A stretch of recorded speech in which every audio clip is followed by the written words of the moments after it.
Radio, the official podcast of the Education Writers Association, and I'm public editor Emily Richmond.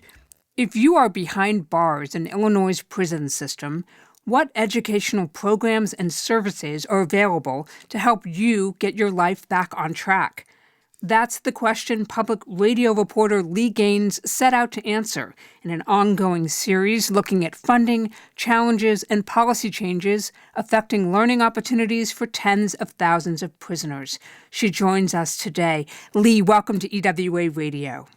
Glad to be here. Give us a primer, if you would, on Illinois' prisoner population. How many people are we talking about? So it's actually been going down in recent years. So there's about 40,000 people incarcerated in state prisons today. That's gone down from a high of about 48,000 in 2013. And of that number, do you know how many are currently taking advantage of educational programs behind bars? I can tell you how many took advantage in 2017 because that's the latest year for which there's detailed data on from the Illinois Department of Corrections. So if we're talking about all post-secondary educational programming, we're looking at about 4,200 people who participated.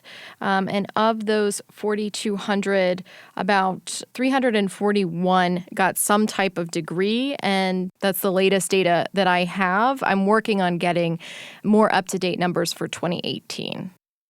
And how do we know how that compares nationally? I do know that we are pretty in line with national, according to this new report that came out from the Vera Institute of Justice looking at Pell Grants. There are very few people that have access to college education inside prison if we're looking across the country. So, nationally, they say that about 9% of inmates participate in some form of post-secondary education, whether that's a certificate granting program or an associate degree type program, or what's even more rare than that, an actual college and prison working towards your bachelor's degree program. And about only 2% of those people actually earn an associate's degree while incarcerated. How consistent are those 2017 numbers from prior years? Not consistent at all. I have data going back to 2014. I'm actually going to try and get data that goes back earlier than that. But many more people were participating in post-secondary educational programs, almost double the number, actually. And double the number were also getting degrees. And you can also see that the wait list has increased somewhat since that time period as well. Some of that can be attributed to, and maybe a majority of that can be attributed to the fact that we had a budget crisis in the state of Illinois.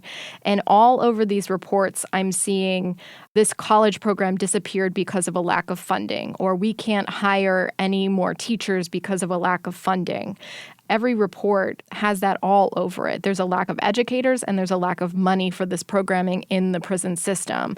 And I think that speaks to something that a former prison librarian from Illinois told me, which is that when times get tough in these facilities and they need to tighten their belts and cut, that's the first thing that they go to. They cut the educational programming or they cut the library funding because they are statutorily required to offer things like health care, food, and things like that. So they can't cut that. So they end up cutting these educational programs because I think they probably think of them as superfluous. You mentioned Pell Grants, and that's federal dollars that are available to people who want to pursue post-secondary education. But that's changed in terms of prisoners' eligibility, not just in Illinois, but nationally. Get us up to speed on that. Yeah, so historically, since Pell Grants were enacted several decades ago, prisoners did have access to them, and that changed in 1994 with the 1994 crime bill. They were denied access to that federal grant program while incarcerated. And so a lot of people at that time lost access to college programs inside prisons because they had no way to pay for those degrees anymore. Those grants were helping them to do that.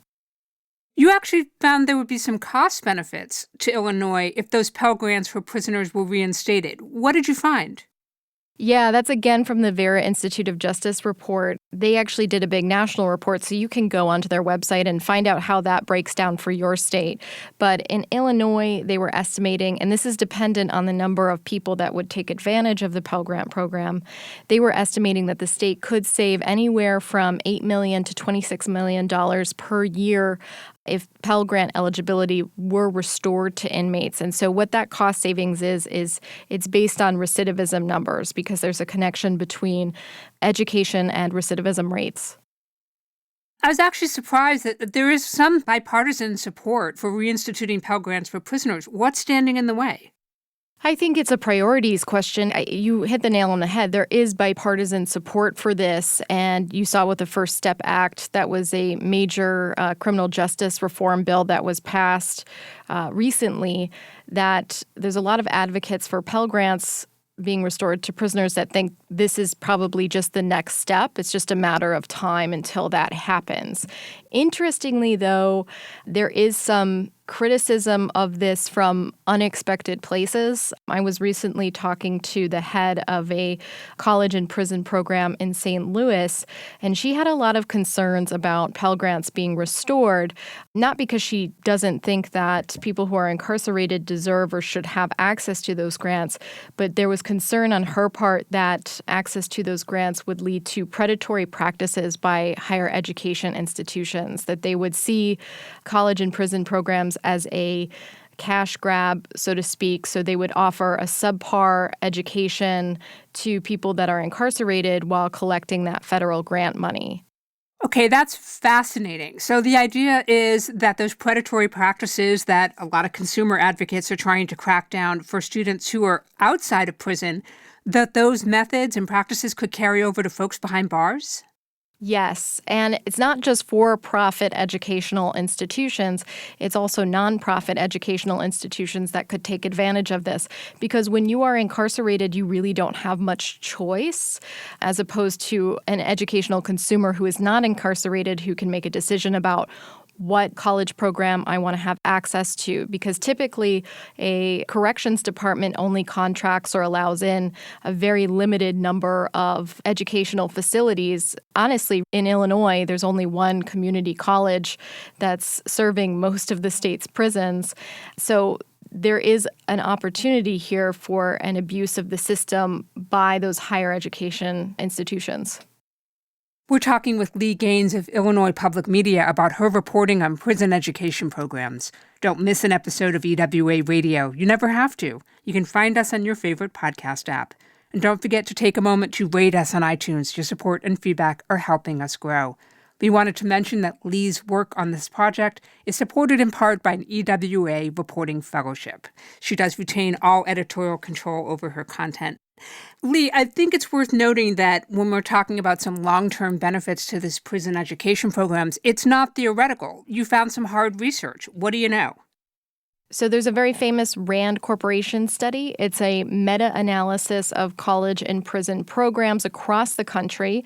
And basically what they found was that for every dollar that was spent on educational programming inside correctional facilities, those states could save up to $5 on reincarceration costs because of this very strong connection between educational attainment and reduced recidivism rates. I want to turn for a moment and talk about where Illinois appears to be out of step with some national trends. Explain to us what Ban the Box is. So I think a lot of people have probably heard about Ban the Box in relation to employment applications. There's been a movement to get rid of the question about whether or not you have a criminal record or a felony conviction on a job application. And so this movement is now, honestly, it's been happening for several years now, dating back to the Obama administration. This movement has turned its attention toward higher ed. And so essentially there are a lot of reform advocates who want to remove the criminal convictions question or criminal history question from college applications. And that is what the Ban the Box movement is all about. And so the Common App did something pretty extraordinary, which is they removed that question from the Common Application. That application is used by hundreds of colleges and universities around the country, but while the common application removed that question, that does not prevent a university or college who uses the Common App to add a supplementary page to that application to continue asking that. And that's exactly what's happening in at least one university I talked to, Millikan. It's a very small college located in Decatur. And they basically said to me, they use the Common App, but they're going to continue asking that criminal records question regardless of that organization's decision to remove it. Do you know where the state's colleges and universities come down on that? Well, they come down very strongly on wanting to continue to ask that question. And I know that because there is pending legislation. It's kind of died at this moment, but I am expecting it to be revived by the ACLU of Illinois. And that legislation would ban public universities and colleges from asking about people's criminal records as part of the application process. It would allow those institutions to ask about that after they've made an admissions decision, but not before. And all of the state colleges and universities that I'm aware of have come out pretty strongly against that legislation. At one point, the advocates of the legislation wanted to include private institutions as well. And I was told that they got a lot of strong pushback from the private universities in the state. So they amended the legislation to just include public universities. And they're still getting a lot of pushback on that. You've done a lot of on-the-ground reporting for this series. How difficult has it been to get access to some of the prisoners? It has been really, really difficult. Let me tell you about my struggles to get into one college and prison program that's actually in my backyard. I'm based in Champaign-Urbana. There is a college and prison program at the Danville Correctional Facility. Danville is about a half an hour away from where we are here. And it's been around for 10 years, which is quite a long time for a college and prison program. And I have been welcomed in by the director of that program. They're actually doing something really fascinating, which they're trying to figure out a way to measure the success of their program beyond recidivism rates.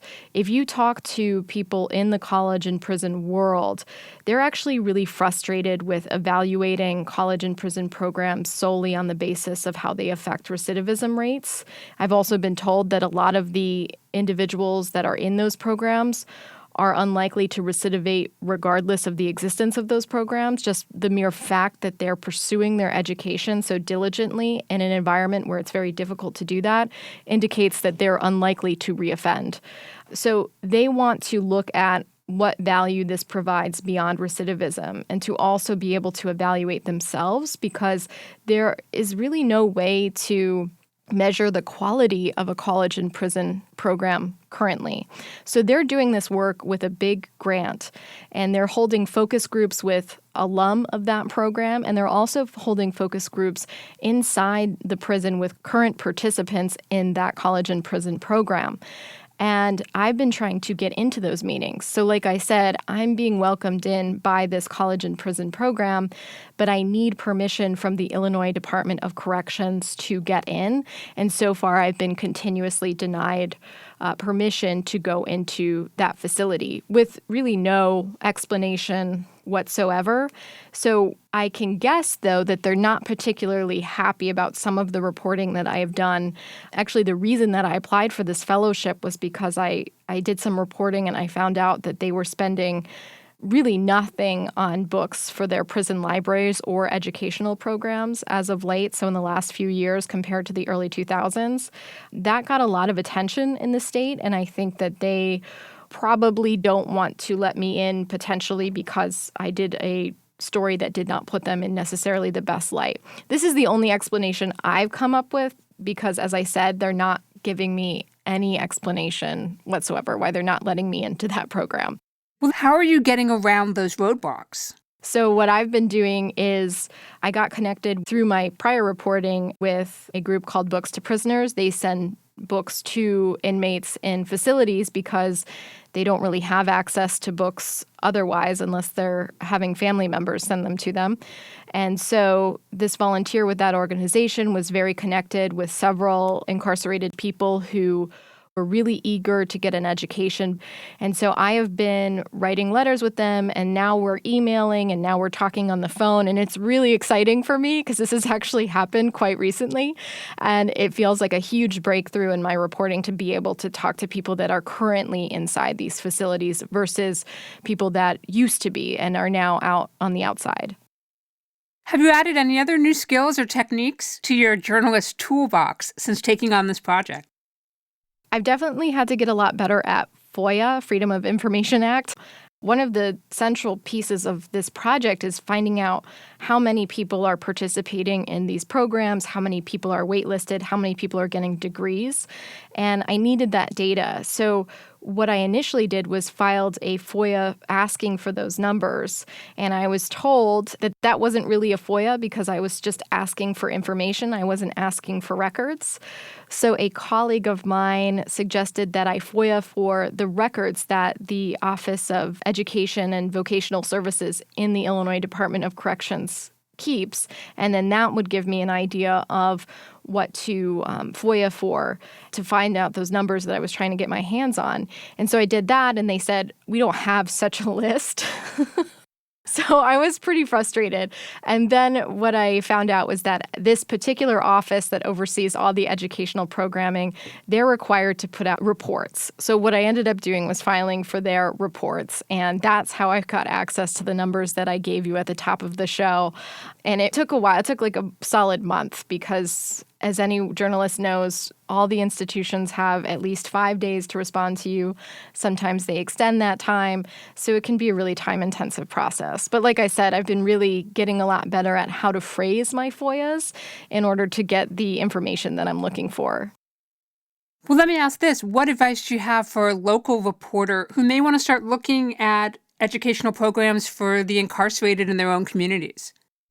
Well, I know that there are books to prisoners organizations all across the country, and I haven't talked to any outside of Illinois, but the folks that do this work inside Illinois tell me that they do it because the incarcerated people would not have access to reading material otherwise, because the department itself is spending very little money on books for its libraries and its programming. So if I were living in another state, I would start by looking at what are the volunteer organizations that exist around prisons? What are they doing and why are they doing it? Because talking to those organizations, that was how I learned that they potentially weren't spending very much money. So I ended up filing a Freedom of Information Act request to our state agency, our Illinois Department of Corrections, and was able to confirm what these volunteer groups had told me.